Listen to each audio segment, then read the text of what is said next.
ഒരു കാർ വാങ്ങിക്കാൻ ആഗ്രഹിക്കുന്ന ഒരാളാണോ നിങ്ങൾ? ഇനിയിപ്പോൾ ഉടനെ വാങ്ങിക്കാൻ പ്ലാൻ ഇല്ലെങ്കിലും അടുത്തെങ്ങാനും ഒരു കാർ വാങ്ങിക്കാൻ നിങ്ങൾക്ക് പ്ലാൻ ഉണ്ടെങ്കിൽ തീർച്ചയായിട്ടും ഈ വീഡിയോ മുഴുവനായിട്ട് കാണുക. അത് പുതിയ കാർ ആയിക്കോട്ടെ, യൂസ്ഡ് കാർ ആയിക്കോട്ടെ, നമ്മൾ അതിനെപ്പറ്റി ഈ വീഡിയോയിൽ ഡിസ്കസ് ചെയ്യുന്നുണ്ട്. ഇപ്പൊ നിങ്ങൾ 20 ലക്ഷം രൂപ വില വരുന്ന ഒരു കാറാണ് വാങ്ങിക്കാൻ പോകുന്നതെന്ന് വിചാരിക്കുക. ഇപ്പൊ എക്സാമ്പിൾ കിയയുടെ സെൽറ്റോസ് HTK ഓപ്ഷണൽ പ്ലസ് എന്ന് പറയുന്ന variant, diesel automatic panoramic sunroof വരുന്ന മോഡൽ. ഏകദേശം 20 ലക്ഷം രൂപയാണ് അതിന്റെ ഓൺ റോഡ് പ്രൈസ് എന്ന് വിചാരിക്കുക. ഏകദേശം അത്രത്തോളം അതിന്റെ വില വരും. അപ്പോൾ നിങ്ങൾ ഒരു 20% ഡൗൺ പേയ്മെന്റ് അടച്ചിട്ട് ബാക്കി ലോൺ ഇടുകയാണ്. 20% എന്ന് പറയുമ്പോൾ ഏകദേശം 4 ലക്ഷം രൂപ വരും. ബാക്കി 16 ലക്ഷം രൂപയാണ് നിങ്ങൾ ലോൺ ഇടുന്നത്. ഇപ്പൊ നമുക്കിവിടെ ലോണിന്റെ കാൽക്കുലേറ്റർ നോക്കാം. നമ്മളുടെ കാർ EMI കാൽക്കുലേറ്റർ എടുത്തിട്ടുണ്ട്. ഇവിടെ 16 ലക്ഷം രൂപ നമ്മൾ ലോൺ ഇട്ടു. ഇപ്പോൾ കാർ ലോണൊക്കെ പുതിയ കാറിനുള്ള ലോണൊക്കെ ഏകദേശം 6.9 മുതലൊക്കെ കിട്ടുന്നുണ്ട്. ഇപ്പൊ എനിക്ക് ICICI ബാങ്കിൽ ലാസ്റ്റ് വന്ന ഓഫർ 7.2 ആയിരുന്നു. അപ്പോൾ നല്ല സിബിൽ സ്കോർ, നല്ല ക്രെഡിറ്റ് സ്കോർ ഉള്ള ആളുകൾക്ക് വളരെ കുറഞ്ഞ ഇൻട്രസ്റ്റ് റേറ്റിൽ കിട്ടും. നമുക്ക് നല്ലൊരു ആവറേജ് 8% വെക്കാം. 8% ആണ് നിങ്ങൾക്ക് പുതിയ കാറിനുള്ള റെഡ്യൂസിംഗ് റേറ്റ് ഓഫ് ഇൻട്രസ്റ്റ്. 5 വർഷത്തേക്ക് നമ്മൾ എടുക്കുന്നു. നിങ്ങളുടെ മന്ത്ലി EMI എന്ന് പറയുന്നത് 32,500 രൂപയാണ്. പ്രിൻസിപ്പൽ എമൗണ്ട് 16 ലക്ഷം. നിങ്ങൾക്ക് ടോട്ടൽ വരുന്ന ഇൻട്രസ്റ്റ് 3,46,000 സംതിങ് ആണ്. ഏകദേശം ഒരു 3,50,000 എന്ന് വിചാരിക്കുക. അപ്പോൾ ടോട്ടൽ നിങ്ങൾ ഇത് തിരിച്ചടച്ചു വരുമ്പോൾ നിങ്ങൾ ഡൗൺ പേയ്മെന്റ് അടച്ച 4 ലക്ഷം, ലോൺ എടുത്ത 16 ലക്ഷം, പിന്നെ ലോണിന്റെ ഇൻട്രസ്റ്റ് ആയിട്ടുള്ള 3.5 ലക്ഷം. അപ്പൊ എല്ലാം കൂടെ 23.5 ലക്ഷം രൂപയാണ് നിങ്ങൾക്ക് ആ ഒരു കാർ ലോൺ അടച്ചു കഴിയുമ്പോൾ ചിലവാകുന്നത്. അപ്പൊ 5 വർഷം കൊണ്ടാണ് നിങ്ങൾ ഈ ലോൺ അടച്ചു കഴിഞ്ഞത്. 3.5 ലക്ഷം രൂപ നിങ്ങൾക്ക് പലിശ കൊടുക്കേണ്ടി വന്നു. പക്ഷേ നിങ്ങൾ ഈ ലോൺ എടുത്ത സമയത്ത് നിങ്ങൾ വേറൊരു കാര്യം ചെയ്തിട്ടുണ്ടായിരുന്നു. നിങ്ങൾ 16 ലക്ഷം രൂപ ലോൺ ഇട്ടിട്ട് നിങ്ങളുടെ കയ്യിലുള്ള 16 ലക്ഷം രൂപ നിങ്ങൾ ഒരു 7.5 ആനുവൽ ഇൻട്രസ്റ്റ് കിട്ടുന്ന ഒരു FDയിൽ നിങ്ങൾ അത് ഡിപ്പോസിറ്റ് ചെയ്തു. അങ്ങനെ ഡിപ്പോസിറ്റ് ചെയ്തിട്ടുണ്ടായിരുന്നെങ്കിൽ അതിപ്പോൾ എത്ര രൂപ ആയിരുന്നു നമുക്ക് നോക്കാം. അപ്പോൾ നിങ്ങൾ ഡിപ്പോസിറ്റ് ചെയ്ത 16 ലക്ഷം രൂപ, നിങ്ങൾക്ക് കിട്ടുന്ന ഇൻട്രസ്റ്റ് റേറ്റ് എന്ന് പറയുന്നത് 7.5. 5 വർഷത്തേക്കാണ് നിങ്ങൾ ഡിപ്പോസിറ്റ് ചെയ്തത്. അപ്പോൾ നിങ്ങൾക്ക് കിട്ടുന്ന റിട്ടേൺസ് എന്ന് പറയുന്നത് ഏകദേശം 7,20,000 രൂപയാണ്. നിങ്ങളുടെ FDയുടെ ടോട്ടൽ വാല്യൂ ഇപ്പോൾ 23,19,917 രൂപ ആയിട്ടുണ്ട്. അതായത് നിങ്ങൾ ആ FD ഇട്ട തുകയും നിങ്ങൾക്ക് ലോൺ മുഴുവനായിട്ട് അടച്ച് കാർ വാങ്ങിച്ചപ്പോൾ ഉള്ള തുകയും ഏകദേശം ഒരുപോലെ ആയിട്ടുണ്ട്. അപ്പോൾ നിങ്ങൾക്ക് ഇവിടെ കാർ ലോൺ എടുത്തപ്പോൾ കൊടുക്കേണ്ടി വന്നിട്ടുള്ള ഇൻട്രസ്റ്റ് എന്ന് പറയുന്നത് ഏകദേശം 3.5 ലക്ഷം രൂപയാണ്. എന്നാൽ നിങ്ങൾ FD ഇട്ടതിൽ നിന്ന് നിങ്ങൾക്ക് തിരിച്ചു കിട്ടിയത് 7,19,000 രൂപയാണ്, അല്ലെങ്കിൽ 7,20,000 രൂപയാണ്. അപ്പോൾ 7,20,000 മൈനസ് 3,50,000. അപ്പോൾ നിങ്ങൾക്ക് ആ ലോൺ അടയ്ക്കേണ്ടി വന്ന ഇൻട്രസ്റ്റും കഴിഞ്ഞിട്ട് ഏകദേശം 3,70,000 രൂപ നിങ്ങളുടെ കയ്യിൽ ബാക്കിയുണ്ട്. ഇത് ഒന്നാമത്തെ സിനേറിയോ.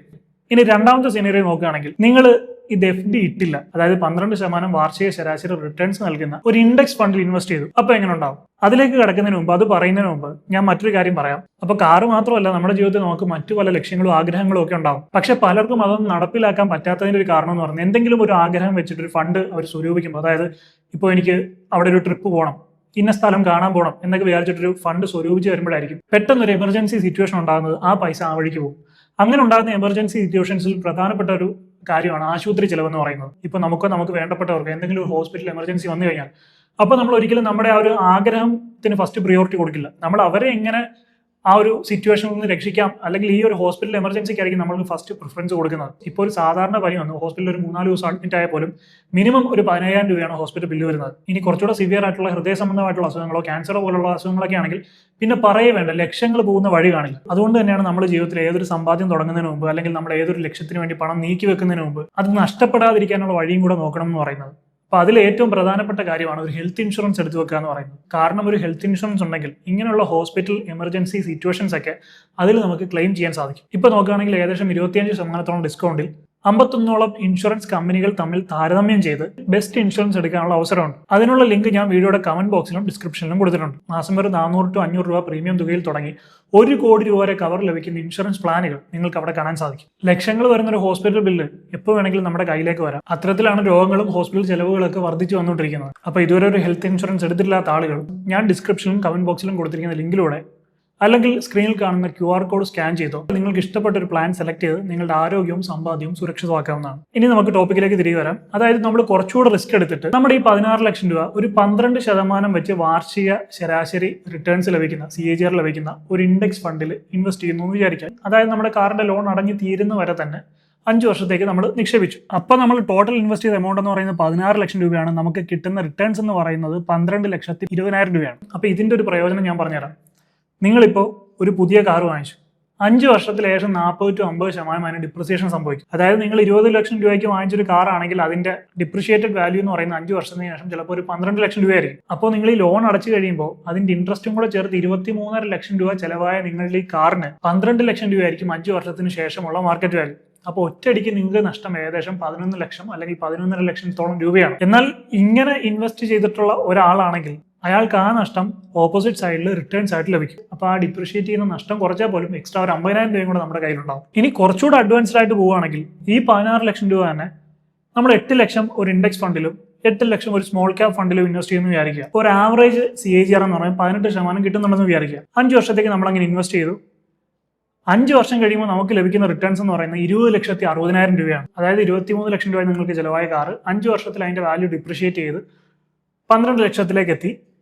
അപ്പോൾ നിങ്ങൾക്ക് സംഭവിച്ച ഈ 11 ലക്ഷത്തിന്റെ നഷ്ടം അത് മാറ്റിയാൽ പോലും ബാക്കി ഇവിടെ നിങ്ങൾക്ക് 9 ലക്ഷം രൂപ ബാക്കിയുണ്ട്. ഇനി നമുക്കൊരു പുതിയ കാറ് വാങ്ങിക്കുന്നതാണോ യൂസ്ഡ് കാറ് വാങ്ങിക്കുന്നതാണോ ലാഭം നോക്കാം. പുതിയൊരു കാറ് നിങ്ങൾ ലോണിൽ വാങ്ങിച്ച് 5 വർഷത്തിന് ശേഷം വിൽക്കുമ്പോൾ നിങ്ങൾക്ക് നഷ്ടമാകുന്ന 11 ലക്ഷം രൂപയാണെന്ന് നമ്മൾ പറഞ്ഞു. 5 വർഷം പഴക്കമുള്ള ഒരു യൂസ്ഡ് കാറാണ് നമ്മൾ വാങ്ങിക്കുന്നതെങ്കിൽ ഈ സെയിം കിയ സെൽറ്റോസ് തന്നെ 5 വർഷം പഴക്കമുള്ള ഒരു കാറ് 12 ലക്ഷം രൂപയ്ക്ക് നിങ്ങൾ വാങ്ങിക്കുന്നു എന്ന് വിചാരിക്കുക. അപ്പോൾ 12 ലക്ഷം രൂപയ്ക്ക് നിങ്ങളിത് വാങ്ങിക്കുമ്പോൾ 2 ലക്ഷം നിങ്ങൾ ഡൗൺ പേയ്മെന്റ് അടച്ചു, ബാക്കി 10 ലക്ഷം നിങ്ങൾ ലോൺ ഇട്ടു. ഇൻട്രസ്റ്റ് റേറ്റ് എന്ന് പറയുന്ന യൂസ്ഡ് കാറിന് ഇൻട്രസ്റ്റ് റേറ്റ് വളരെ കൂടുതലാണ്.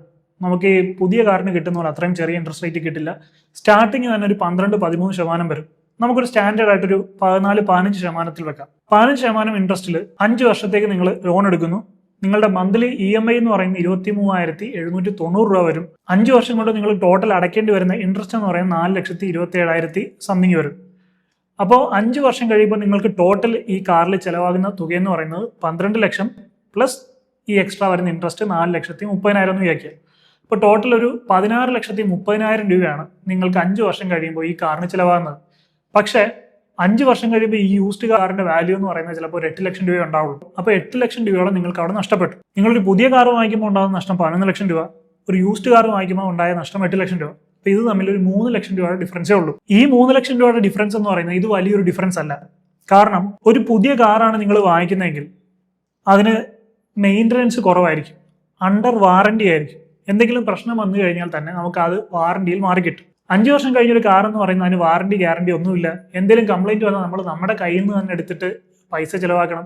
അതുപോലെ തന്നെ മെയിൻ്റനൻസ് കൂടുതലായിരിക്കും. ഈ 5 വർഷം പഴക്കമുള്ള കാർ നമ്മൾ വാങ്ങിച്ചിട്ട് അടുത്തൊരു 5 വർഷത്തേക്കാണ് നമ്മുടെ ലോൺ. ഇപ്പോൾ ടോട്ടൽ ഇതിന്റെ ഈ കാറിന്റെ ഏജ് എന്ന് പറയുന്ന ഒരു 10 വർഷം ആവുന്നുണ്ട്. അപ്പം അതിനിടയിൽ നല്ല കിലോമീറ്റർ ഓടിക്കാണ്. അപ്പം ഇതിന് വിയർ ആൻഡ് ടയർ സംഭവിക്കും, ഓരോ പാർട്സ് ആയിട്ട് കംപ്ലൈന്റ് വരും. അപ്പൊ ഇതെല്ലാം കൂടെ മാറ്റുന്ന പൈസയും മെയിൻ്റനൻസിന് നമുക്ക് വരുന്ന പൈസ എല്ലാം കൂടെ കാൽക്കുലേറ്റ് ചെയ്യുമ്പോൾ ചിലപ്പോൾ ഈ 3 ലക്ഷം രൂപയ്ക്ക് മുകളിൽ പോകും. അപ്പോൾ പുതിയ കാർ വാങ്ങിച്ചിട്ട് വിൽക്കുമ്പോഴും യൂസ്ഡ് കാർ വാങ്ങിച്ചിട്ട് വിൽക്കുമ്പോഴും വരുന്ന നഷ്ടത്തിന്റെ പുറത്ത് വലിയ ഡിഫറൻസ് ഇല്ലെന്ന് ഏകദേശം നമുക്ക് മനസ്സിലായി. ഇനി റിലയബിലിറ്റി, നമുക്ക് കിട്ടുന്ന ഒരു ഫീലിന്റെ കാര്യം കൂടെ നോക്കുകയാണെങ്കിൽ എപ്പോഴും ഒരു പുതിയ കാർ വാങ്ങിച്ചാൽ നമുക്ക് വിശ്വസിച്ച് എവിടെയും കൊണ്ടുപോകാം. അങ്ങനെ പെട്ടെന്ന് കംപ്ലൈന്റ് വരുമെന്ന് പേടിക്കേണ്ട. കമ്പാരേറ്റീവ്ലി മൈലേജ് കൂടുതലായിരിക്കും. ഏറ്റവും പുതിയ ഫീച്ചേഴ്സ് നമുക്ക് എക്സ്പീരിയൻസ് ചെയ്യാൻ സാധിക്കും. അങ്ങനെയുള്ള ഒരുപാട് പ്രയോജനങ്ങളുണ്ട്. മാത്രമല്ല നേരത്തെ പറഞ്ഞ വാറണ്ടി ഗ്യാരണ്ടി ഇങ്ങനെയുള്ള സാധനങ്ങളെല്ലാം ഉണ്ടാവും. പിന്നെ പുതിയ കാറിന് ഒരു ഫീലും കിട്ടും. പക്ഷേ ഒരു യൂസ്ഡ് കാർ ആകുമ്പോൾ ഈ പറയുന്ന റിലയബിലിറ്റി നമുക്ക് ഉണ്ടാവില്ല. ചിലപ്പോൾ ഏതെങ്കിലും ഒരു സ്ഥലത്ത് നമ്മൾ പോയിക്കൊണ്ടിരിക്കുമ്പോഴായിരിക്കും പെട്ടെന്ന് ഏതെങ്കിലും ഒരു സ്പെയർ പാർട്സിന്റെ കംപ്ലൈന്റ് വരുന്നത്. ചിലപ്പോൾ ആ സ്പെയർ പാർട്സ് ഷോറൂമിൽ അവൈലബിൾ ആയിരിക്കില്ല, അത് മറ്റൊരു സ്ഥലത്ത് നിന്ന് വരുത്തേണ്ടി വരും. പുതിയ കാറൊക്കെ ആകുമ്പോൾ അതിന്റെ സ്പെയർ പാർട്സ് ഓൾമോസ്റ്റ് എപ്പോഴും അവൈലബിൾ ആയിരിക്കും. അപ്പോൾ നമുക്ക് പുതിയ കാർ ആകുമ്പോൾ ഒരു പീസ് ഓഫ് മൈൻഡ് എന്ന് പറയുന്ന ഒരു സാധനം ഉണ്ടാവും, നമുക്കൊരു സമാധാനം ഉണ്ടാവും. അപ്പം അങ്ങനെ കമ്പയർ ചെയ്ത് നോക്കുമ്പോൾ കുറച്ചുകൂടെ ബെറ്റർ നമുക്ക് വേണമെങ്കിൽ ഒരു പുതിയ കാർ എടുക്കുന്നതാണെന്ന് പറയാം. പക്ഷെ ചില ആളുകൾക്ക് യൂസ്ഡ് കാർ എടുക്കുന്നതാണ് ബെറ്റർ. അത് ആർക്കാണ്? ഒരു എക്സാമ്പിൾ പറയുകയാണെങ്കിൽ ഒരു 1.5-2 വർഷത്തിൽ കൂടുതലൊന്നും ഒരു കാർ ഉപയോഗിക്കാത്ത ഒരാളാണ് നിങ്ങളെങ്കിൽ, ഇപ്പോൾ എന്നെ പോലെയൊക്കെയുള്ള ഒരാളാണ് നിങ്ങളെങ്കിൽ നിങ്ങൾക്കൊരു യൂസ്ഡ് കാറാണ് ബെറ്റർ. ഞാൻ ഒരു കാർ മാക്സിമം 1 വർഷം 1.5 വർഷമൊക്കെ ഉപയോഗിക്കാറുള്ളൂ. അപ്പോൾ അങ്ങനെ വരുമ്പോൾ ഒരു പുതിയ കാർ ഒരിക്കലും നമുക്ക് സജസ്റ്റ് ചെയ്യാൻ സാധിക്കില്ല. കാരണം പുതിയൊരു കാറിന് ആദ്യത്തെ ഒരു 1-1.5 വർഷത്തിൽ വരുന്ന ഡിപ്രിസിയേഷൻ എന്ന് പറയുന്നത് വളരെ ഭീമമാണ്, നല്ല രീതിയിൽ നഷ്ടമാണ്. പക്ഷെ ഒരു യൂസ്ഡ് കാറിന് ആദ്യത്തെ ഒരു 1.5-2 വർഷത്തിൽ അത്രയും ഡിപ്രിസിയേഷൻ വരില്ല.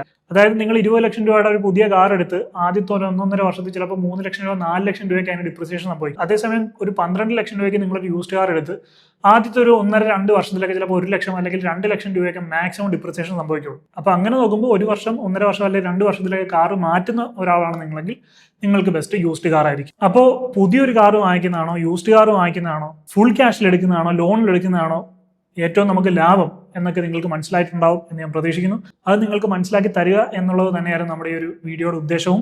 അതുപോലെ ഞാൻ വീഡിയോയുടെ തുടക്കത്തിൽ പറഞ്ഞ ഹെൽത്ത് ഇൻഷുറൻസിന്റെ കാര്യം മറക്കണ്ട. നിസ്സാരമായിട്ട് കാണേണ്ട ഒരു കാര്യമല്ല ഇത്. ഒരു ഹെൽത്ത് ഇൻഷുറൻസ് എടുത്ത് വെക്കാതെ പണം സമ്പാദിക്കാൻ വേണ്ടി നമ്മുടെ ലക്ഷ്യങ്ങൾക്ക് വേണ്ടിയൊക്കെ മുന്നിട്ടിറങ്ങുന്നത് വളരെ റിസ്ക് ഉള്ള ഒരു കാര്യമാണ്. അത് എപ്പോൾ വേണമെങ്കിലും വെള്ളത്തിലൊരു കുമിള പോലെ ഇല്ലാതാവാം. അതുകൊണ്ട് തീർച്ചയായിട്ടും ഹെൽത്ത് ഇൻഷുറൻസ് എടുത്തു വെക്കുക. 51ഓളം കമ്പനികളിൽ നിന്ന് 25% വരെ ഡിസ്കൗണ്ടോടുകൂടി ഹെൽത്ത് ഇൻഷുറൻസ് എടുക്കാനുള്ള ലിങ്ക് ഞാൻ കമന്റ് ബോക്സിലും ഡിസ്ക്രിപ്ഷനിലും കൊടുത്തിട്ടുണ്ട്. EMI ഫെസിലിറ്റി ഒക്കെ അവൈലബിൾ ആണ്. മാസം ചെറിയൊരു തുക അതിനുവേണ്ടി മാറ്റി വെക്കുക. So I hope you find this video helpful. If you like this video, please like, share and subscribe, and please don't forget to enable the bell button. I'll see you in my next video. I am Adil Hussain.